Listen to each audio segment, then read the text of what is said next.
Hello, cutie girls. It's your girl Harpo. Thanks for tuning into this episode of Brown Girl Guilt. Today, I wanted to talk about responding to criticism, to negativity, to haters. And I have to give you a pretty quick precursor here at the top. I'm saying how to respond, but really the answer is to not respond. So, we're going to go into that in just a second. So, if you have been following me on social media for a little while, or even if you started recently, or if you're someone that's like in my life in the periphery, you might have noticed, or you might not have noticed, and I'll say it now, and you'll be like, oh my God, yeah, that's so true. I don't ever talk about criticism or negativity or haters ever on any of my public social media platforms. I also have never talked about it in interviews. I've actually, before any podcast episode recordings with other people or interviews, I've always pre screened a lot of the questions and spoken to hosts and said, I will not go there. I will not talk about so and so, or I will not talk about that person's comments. I'm pretty clear in my boundaries around not giving any airtime to my haters, to criticism, or to negativity.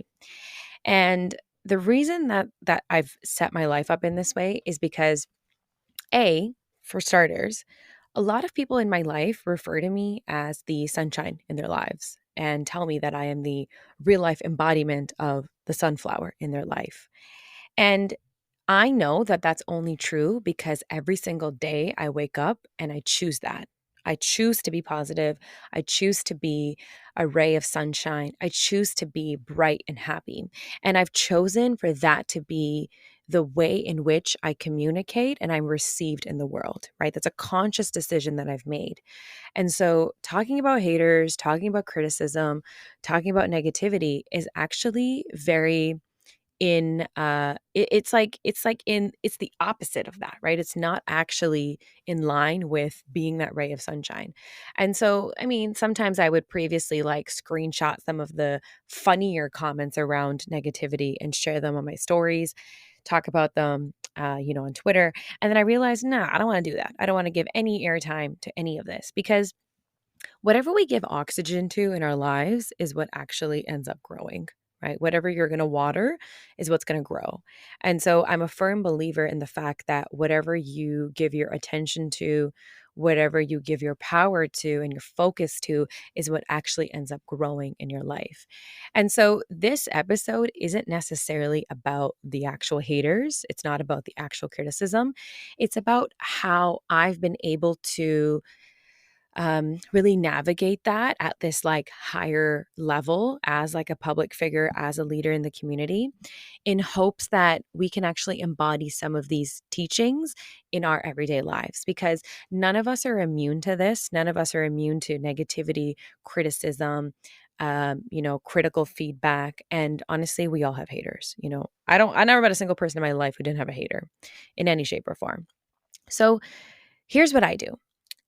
I mean, for starters, let me say that I have received a lot of negativity and criticism and hate online. Whether it's on Twitter, on Instagram, I get emails.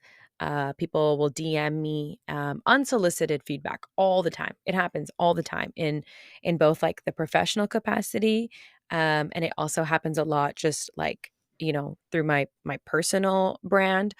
And then it also happens in my life. There's people in my life who are like, in my family or in my friend circles or just people that I've known for a very long time who embody like this like energy of hate towards me. So I'm no stranger to all of this. So what I'm saying is actually like a lived experience.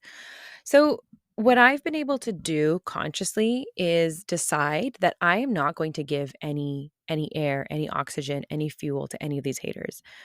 It's simple as that. I've decided I'm not going to acknowledge them at all. So people say things, people will send me things. I think we have this understanding that we like have to engage. We have to have a conversation. We have to make space and it's a safe space and we have to listen to people. Most of the time that's true, right? But there are many times in our lives where none of that is true. You actually don't have to sit around and listen to anyone hating on you. You don't have to be in environments and situations. You don't have to be in conversations where these people are not acting out of love for you, right? There's just no world in which that you have to do that. So that's number 1. Number 1 is that you actually have the right and you have the freedom to not respond to hate, negativity in your life. You can do that. I know that's like a really radical approach sometimes. Like the first time someone taught me that, like, you actually don't have to respond to these people, I was like, oh my God, you're right. I don't. Like, I can sit here and I can choose to respond and I can choose to participate in the drama, or I could just be like, nah, never mind. Like, I'm not touching this. So, my premise for a lot of the hate and negativity and criticism that I've received in my life has been, nah, I'm not going to touch that. So, you might think, but Harpo, what about critical feedback? What about like really good feedback? What about improving yourself? What about becoming a better version of yourself? Absolutely. There is space for that in life, that's incredibly beautiful to receive feedback. And if you have people in your life who give you constructive, like really good feedback, hug those people, love those people, send them a text message after this podcast episode and say, thank you so much for participating in my growth and in my evolution, for participating in my expansion as a human being. But the difference between those people that you're going to send a text message to and the haters is that the haters don't give a shit about you. The haters don't actually love you. They don't care about your growth and expansion. They're here to put you down. They're here to trample you. They think that you are taking something away from them that they have a right to, or that they should have the freedom, to possess or to have and hold. So there's a difference, right? I believe so deeply in constructive feedback. I welcome feedback, but I only welcome it from people who actually love me and have a stake in my life. So, one of the greatest teachers that has ever existed in our time, and is like one of my personal favorite teachers ever, is Brene Brown. She studies emotions. She's an emotions researcher. So she wrote in a book once that she was incredibly inspired by a quote by Theodore Roosevelt. And I'm paraphrasing now, but basically the quote was something around people who are getting their ass kicked in an arena. So I'm just going to say it in the way that I've understood it through Brene Brown. She goes, I only welcome feedback from people who are also in the arena getting their ass kicked. So think about that for a second.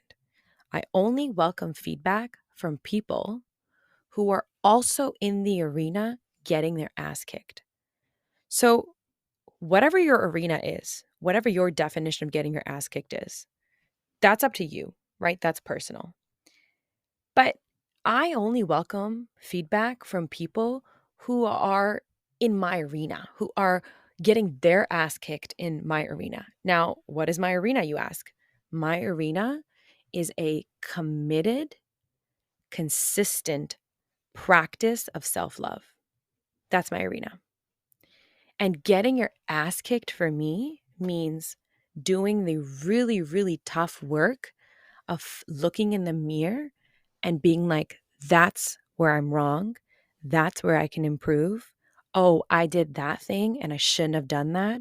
Oh, I said that to someone and I didn't really mean that, but it had consequences. So I'm going to own up to it.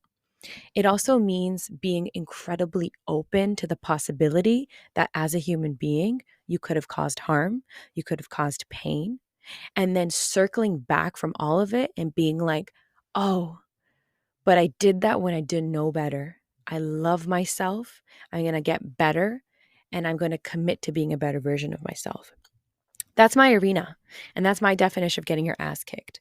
So if you're not in that arena, if you're not practicing that, and if you're not working on self-awareness and becoming a better person, I don't give a shit what you have to think about me. I don't give a shit what you have to say about me. I don't care what you tweet about me. I don't care about what you post on your Instagram story about me. I don't care what you said to your coworker about me. I don't care. I don't care about any of it, because you're not in the arena doing that work for yourself. Because if I was to turn around and say to you what I think about you, you wouldn't be able to take it. You would get incredibly defensive. You would become victim. You would invite other people into the drama and the pain, and you would not listen to me with a willing ear.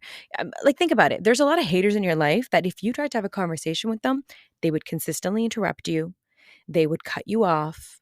They would circle around, and it would all be about them. It would be me, me, me, but you did this, but you did that, but you said this.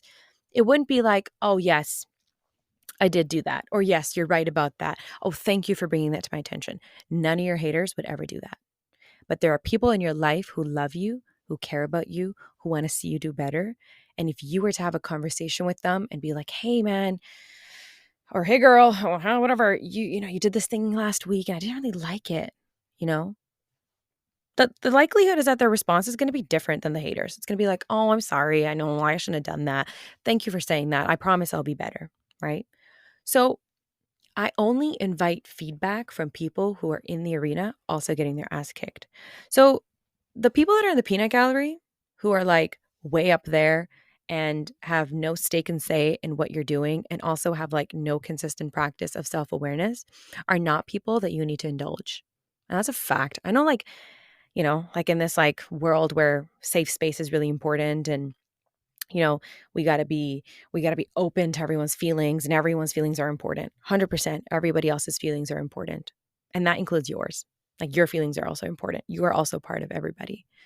And so I want to challenge this notion of safe space and say that I prefer brave spaces even more, because entering into the arena, opening yourself up to feedback and scrutiny and being somebody who's doing things a little bit different all requires a lot of vulnerability, and it requires a lot of courage, right? And so if I was to actually extend this to like being in your family, let me use that as an example, right? Like, not everybody who's listening to this episode is in my position, in like a public position.